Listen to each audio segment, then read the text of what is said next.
მთავარი არის მის ჯანმრთელობის მდგომარეობა. ეხლა ყველაფერი ხარისხოვანია ჩვენთვის, მაგრამ ბოლო დღეების განმავლობაში გაკეთა არაერთი განცხადება სამართლიანობის აღდგენასთან დაკავშირებით და ის რომ ვერ აგვარებენ ერთი მიმართულებით, ამიტომ გადავიდა ქუჩაში. არავინ არ არის სამართლიანობის აღდგენის წინააღმდეგი.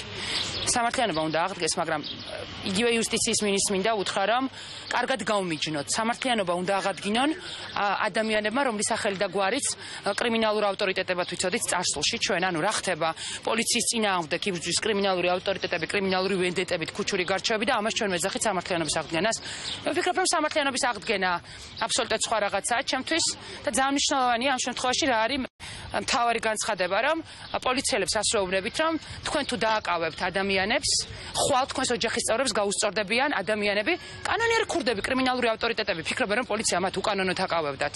და ამიტომ რა ვქნათ, ახლა ხვალ ყველა მობრუნდეს და ოჯახის წევრებს, იმ პოლიციელებს, რომლებიც დღეს მუშაობენ, ოჯახის წევრები მოუძებნონ და გაულახონ სახლში, ესე მძიმედ გაუსწორდნენ ქუჩაში. ჩვენ თუ ამას ვეძახით სამართლიანობის აღდგენას, ძალიან სხვადასხვანაირად წარმოგვიდგენია ეს.